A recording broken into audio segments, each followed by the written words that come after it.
The A's pinned the loss tonight on Mark Hendrickson, the tall left-hander, former NBA player at 6'9". Hendrickson had to sort of take one for the team after the A's got up to an early 7-0 lead in the second inning and managed to last until into the sixth inning and relieve some of the stress from the bullpen of the Devil Rays. The A's in the first inning got hits right off the bat by Kendall and Kotze to get things going, and then it looked like they were going to fall into that old bugaboo again of not getting the runners home because fly balls by Kelty and Chavez were not enough to score a run, although they did get Kendall to third. So when Eric Burns came up, 0 for 17 against Tampa Bay this year, 0 for his last 14, it was up to him to make something out of those first two hits. And here's Burns. Right now, Eric Burns is, to say the least, enigmatic. He is 0 for 17 this year against Tampa Bay, but he's a .348 hitter against left-handed pitching. He's also 0 for his last 14 overall. It could be said he's overdue. And there it is, a base hit, line to the left through the hole between short and third, and in to score is Kendall, and the A's get that run with 2 out to take the lead 1-0. That was the first of 3 Burns hits tonight. He drove in 3 runs. Everybody in the lineup hit safely at least once. There were also a pair of hits for Kendall, for Kotze, for Kelty, and for Bobby Crosby. The second inning was a feast of hitting. Crosby opened with a single, and Mark Ellis didn't waste any time into cashing in. There's a drive to left. He got a lot of it. Did he get enough? It's deep. It is gone. Mark Ellis on an 0-1 pitch homers for the first time this year. And here in the second inning, the A's lead is 3-0. Ellis scoring behind Crosby. And then Nick Swisher followed by a hot shot that went through the shortstop Lugo. Kendall followed with a ball that Lugo misplayed, and as a result, there were runners at first and second and nobody out. On Kotze's force out, they wound up with runners at first and third and Kelty at the plate. Here's the 2-1. Bounce toward the hole and through, base hit to left field. That gets the run home. Swisher is in for third. And the A's have 3 in the inning and increase the lead now to 4-0. So the A's finding the holes tonight. Now it was Chavez's turn. No balls and a strike. Line drive, base hit right field over the leaping Nick Green. Around third, coming to the plate to score another one is Kotze. And the A's moving right along here. 5-0. Chavez drives in his 24th of the year. And they're spraying singles all over the lot, mixed in with the Ellis home run. And the A's begin to get the liking of this offensive business. And as you know, sometimes if things are going bad, you can't lay up a nickel. If they're going well, just everything is right, just like Burns in this next at-bat. Tall left-hander with a 1-0 count, just on the way. Line drive, held to the left center field, and slipping at Hollins, it goes by into the wall. This could be inside the Parker. 2 runs are in. Here comes Burns to third. But he's getting the stoplight from Ron Washington. It's a triple for Eric Burns.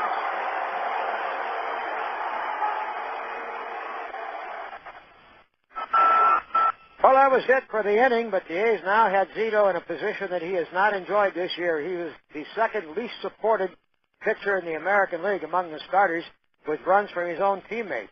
Gary did give up 2 walks tonight, and one of them actually wound up scoring the only run he gave up in the third inning. The walk went to Toby Hall. Gonzalez singled Hall up to second base, and then Lugo with 1 out hit into a force out.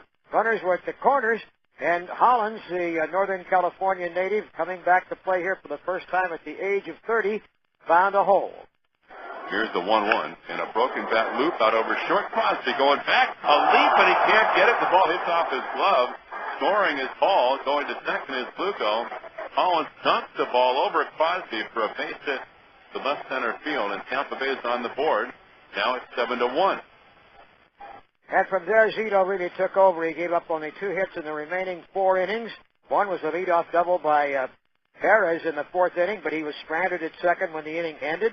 A harmless 2-out single in the 5th, and then Zito retired the final 7. He faced through 7, giving him 99 pitches for the night.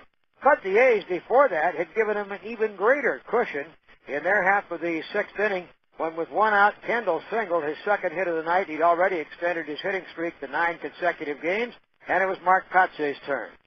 3-2 on the way. There's a line drive into right center. That'll get in for a base hit, and that is going to go to the wall. From first base, racing around to third is Kendall. He's coming home. Here comes the throw from short right field. He is in standing with the run, and Kotze's double increases the A's lead to 8-1. Kelty up next. What's all this business about hitting with runners in scoring position anyway? 1-2 on the way. Bouncing ball past the mound, goes on through into center field. Kotze will round third and head for the plate. He'll score. And the A's add another one to make it 9-1 with Kelty's second RBI of the night.